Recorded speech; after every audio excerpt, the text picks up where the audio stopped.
Hola, muy buenas tardes, bienvenidos a Hora 15, comenzamos ya a platicar con ustedes. Les decimos que estamos transmitiendo por Facebook Live, así es que ahí los esperamos en nuestra transmisión. Estamos acá en nuestra cabina de Emisoras Unidas. Hoy vamos a platicar. El Grupo de Apoyo Mutuo presentó un informe de monitoreo de la violencia. Esto es un informe periódico en donde le van tomando el pulso a Guatemala en ese sentido. Y hoy tenemos acá al licenciado Maynor Alvarado, coordinador del área jurídica de el GAM. Así es que vamos a platicar con él acerca de esto. Como les digo, estamos transmitiendo vía Facebook Live, ahí los esperamos y vamos a seguir platicando con ustedes. Es un tema bastante difícil. Muchas gracias, licenciado Alvarado, le agradecemos mucho por estar acá con nosotros esta tarde. Cuéntenos un poco cómo este monitoreo, cuál es la metodología. O sea que lo primero, y se lo voy a lanzar así directo, ¿qué confiabilidad tenemos en esas cifras? Ya ustedes lo vienen presentando desde hace tiempo. Sí, bueno, buenas tardes, muchas gracias por la invitación. Un saludo para todo el auditorio de Emisoras Unidas. Efectivamente, para Grupo de Apoyo Mutuo es una preocupación constante, no solo temas del pasado, sino la actualidad que vive la población guatemalteca, sobre todo en temas de seguridad y temas de derecho a la vida. Este informe tiene más de 20 años de estar siendo presentado a la población, pero además de estar siendo presentado también a las autoridades. Hemos tenido comunicación con diferentes gobiernos y trasladamos el informe con la finalidad de mantener vigente que en Guatemala hay un serio problema en materia de seguridad. 16 muertes violentas a diario nos ubica incluso comparado con países que están en guerra. Las fuentes que nosotros utilizamos son fuentes oficiales. Son fuentes de Policía Nacional Civil, son fuentes de INASIF, son fuentes también del Ministerio Público. Entonces nosotros lo que hacemos es, además de tener también recepción de algunos casos concretos, muy pocos, y mantenemos ese cruce de información de instituciones oficiales. Ahora, yo he visto en varias ocasiones que cuando ustedes presentan sus cifras, la policía se pone un poco, digamos, nerviosa, o también se han puesto así el Ministerio de Gobernación. Si son fuentes oficiales, ¿qué es lo que pasa? Sí, fíjese que efectivamente pasa esta situación. Con el gobierno del Partido Patriota nosotros enviábamos el informe directamente a Vicepresidencia y siempre habían reclamos por parte de Vicepresidencia del Partido Patriota de que nuestras cifras eran diferentes. Ahora, con el nuevo ministerio, ahora en la administración del presidente Morales, hemos detectado que efectivamente disminuían las cifras falseando información, para tratar de así minimizar el impacto que esto tenía, porque recordemos que Partido Patriota, su oferta fue en materia de seguridad y realmente fue un fracaso en muchos sentidos, y también no fue la excepción, fue una decepción en materia de seguridad. Nosotros participamos en la mesa de análisis estratégico junto con el Ministerio de Gobernación, convocados por Naciones Unidas, y ahora estamos detectando que efectivamente algunas autoridades reducían a propósito las cifras, precisamente para no quedar mal con la población. Pero el no contar con ese cruce de información ni ese análisis de cifras hace también que entonces estemos sin datos claros, y si no se tiene claro el problema, no se tienen claras las políticas para abordar la problemática de seguridad de los guatemaltecos. Pero les repito, son cifras oficiales. O sea que todo esto lo sacan ustedes del cruce de números de la policía y NASIF, me imagino yo. Hay un problema en el tema de la policía. Yo recuerdo que el problema era que la policía podía contabilizar a alguien como herido a raíz de la violencia, pero al llegar al hospital o después en el hospital moría, y entonces ahí ya no caía en esa cuenta. ¿Ustedes han logrado digamos salvar ese problema? Me imagino yo que comparando con las cifras de INASIF. Sí, efectivamente, INASIF ha ido profesionalizándose. Nosotros reconocemos que hay un buen trabajo en medio de las limitaciones que se tienen como muchas instituciones públicas, pero el Instituto Nacional de Ciencias Forenses sí está cada vez mejorando su trabajo, y dentro de ese trabajo también mejorando sus controles. Y efectivamente, por ejemplo, las muertes violentas, nosotros el dato que utilizamos son cifras de INASIF, son cifras oficiales, ¿verdad? Contrastadas en algunos casos con Policía Nacional Civil, pero finalmente quien tiene la obligación estatal en este momento y la delegación legal es INASIF. Entonces, al final la cifra más confiable, obviamente, sobre muertes tiene que ser INASIF. Efectivamente. Sin embargo, nosotros hemos insistido, también dentro de nuestro informe no únicamente va a visibilizar el problema, sino hacer algunas sugerencias. Y ahora estamos aterrizando en que debe existir una coordinación interinstitucional entre INASIF, Policía Nacional Civil, Ministerio Público, que son las entidades que tienen el contacto no solo con las víctimas que lamentablemente mueren, sino que tienen el contacto también con los denunciantes. Entonces, a través de esta mesa estratégica, lo que nosotros pretendemos es que por fin Guatemala tenga cifras cruzadas oficiales, y que de esa forma se tenga clara la situación del problema para también atender de una forma más adecuada todos los problemas que tenemos en materia de seguridad. Pero no puede ser que Guatemala, teniendo tantos problemas de seguridad, no tenga esa coordinación. Y ahí vamos al tema de inteligencia civil, que es otro tema, pero que es importante. Si no tenemos inteligencia civil, no podemos atacar a las bandas criminales si no hacemos un trabajo de inteligencia. Tenemos ya también que se ha integrado con nosotros el licenciado Edgar Celada, jefe del área de Justicia y Seguridad Ciudadana del INUSAC.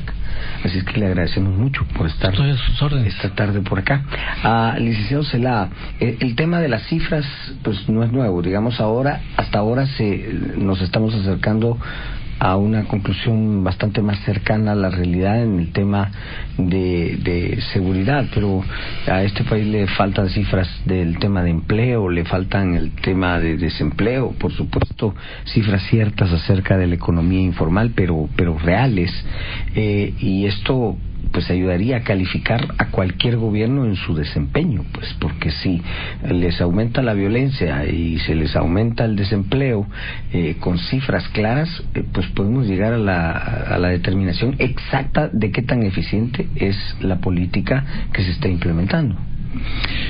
Vea, sí, yo tuve oportunidad de darle una mirada rápida a las cifras que presenta el GAM, y obviamente lo que primero llama la atención es la tasa de homicidios por 100.000 habitantes, que no presenta a septiembre de este año, no presenta una mejoría sustantiva que refuerce la tendencia al decrecimiento del número de homicidios que se venía observando.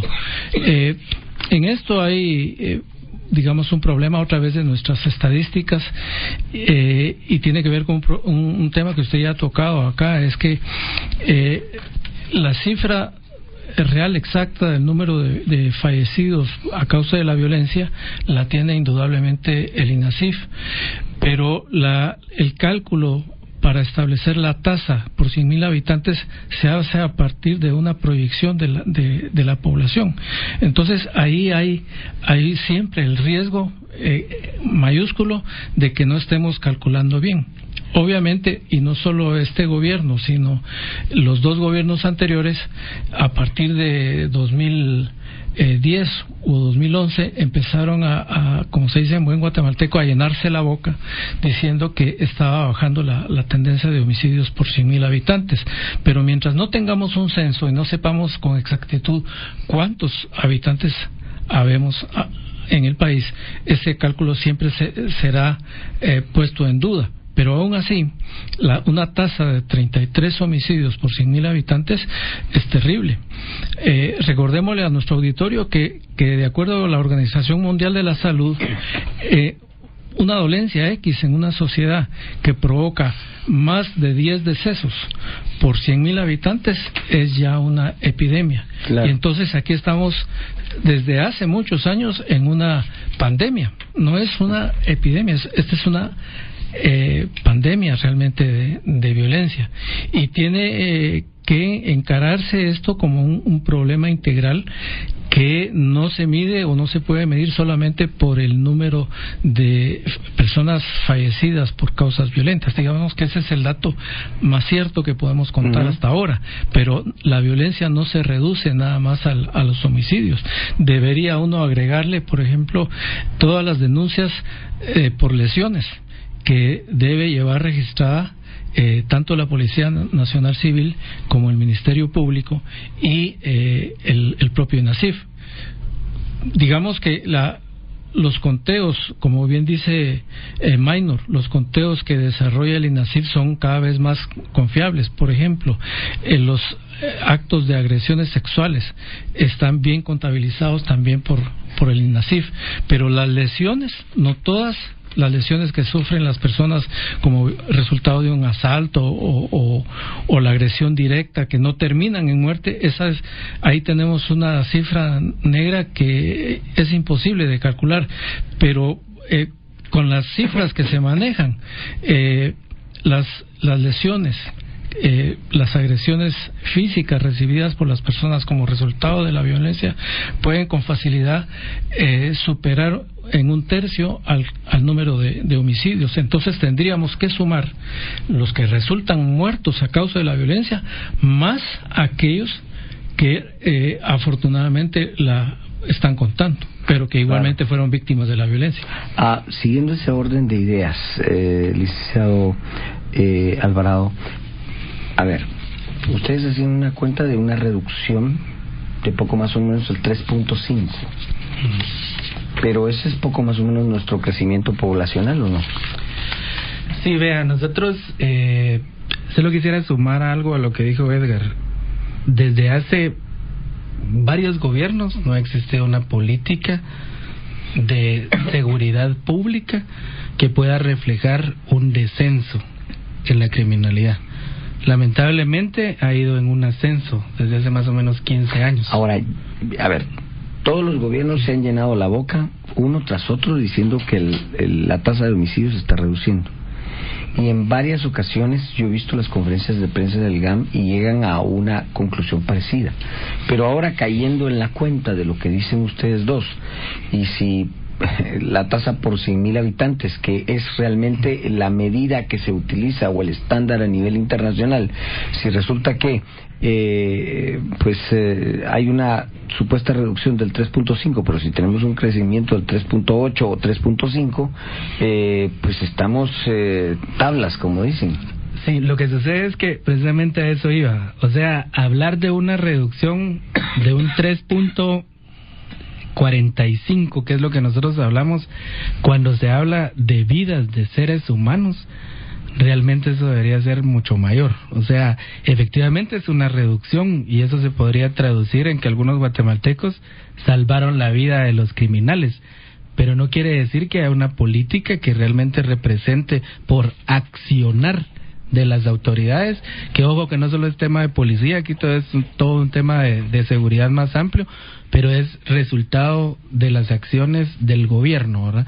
Nosotros no consideramos de que sea resultado de una política de gobierno, a pesar de que reconocemos en el ministro Rivas una persona que está haciendo algunos esfuerzos y ojalá que esta reducción siga manifestándose.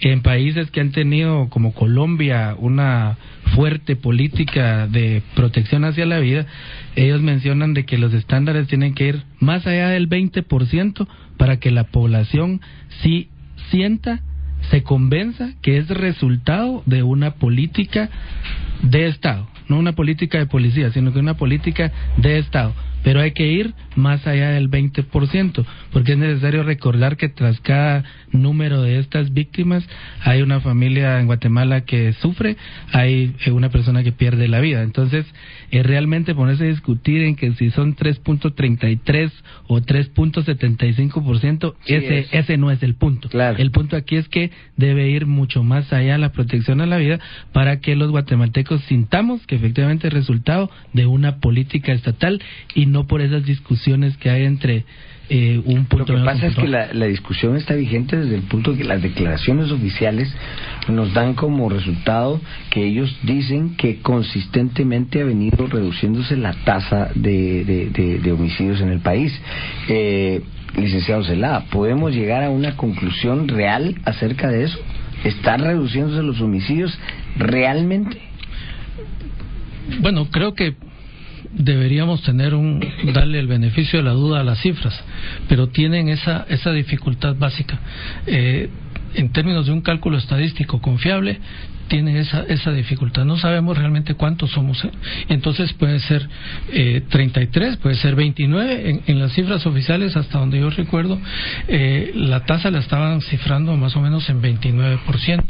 Pero digamos que es peligroso hacer cuentas alegres de una reducción de la tasa de homicidios si no consideramos que esto es solo el reflejo de un fenómeno de violencia mucho más amplio. Por eso yo pongo necesariamente sobre la mesa el tema de las lesiones, porque puede ser que varios de los que resultaron con lesiones hayan sido firmes candidatos a fallecer y que por azares de la suerte no murieron.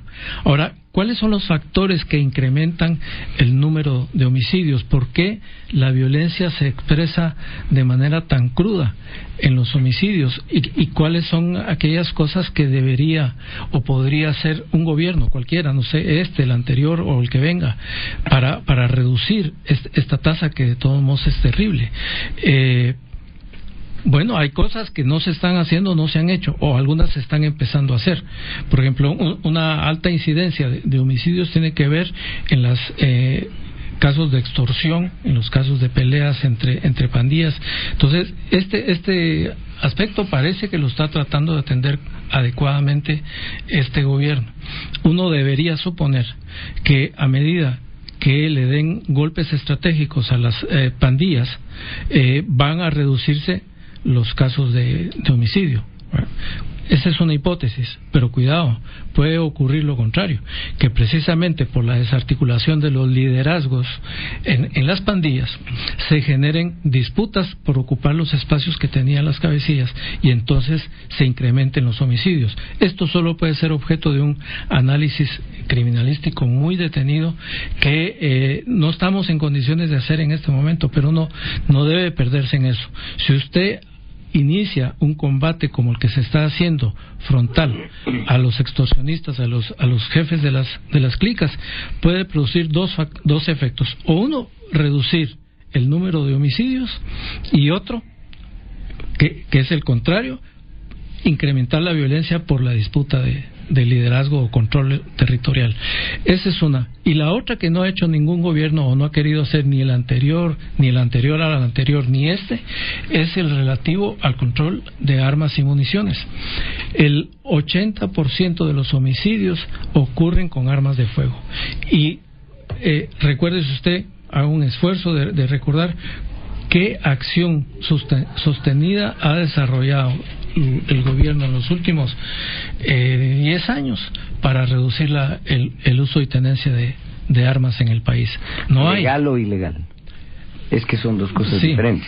Por supuesto, porque si es legal, es un tema constitucional y está en la Constitución. Ahora, me imagino que usted se refiere a la tenencia ilegal, porque esa es la realmente irresponsable. Sí, pero también entre la tenencia legal y la ilegal hay un espacio gris donde las armas van de lo ilegal a lo legal o a la inversa. Cuando asaltan a alguien, lo roban, se queda el arma ahí tirada, porque eso ha pasado muchas veces, y se la lleva. Pero mire, a ver, agreguémosle otro componente, el control de las empresas de seguridad privada. No sabemos a estas alturas cuántos hombres hay sobre las armas. Se dice que son cerca de 70,000 hombres y mujeres sobre las armas. Yo he oído cifras hasta de más de 100,000. ¿Verdad? Ahora, si digamos, quedémonos con la cifra de 70,000, ¿cuántas armas hay y cuántas de esas armas están bajo control de las autoridades? Sí, apenas son unas 15, 20 empresas privadas que están registradas en el Ministerio de Gobernación.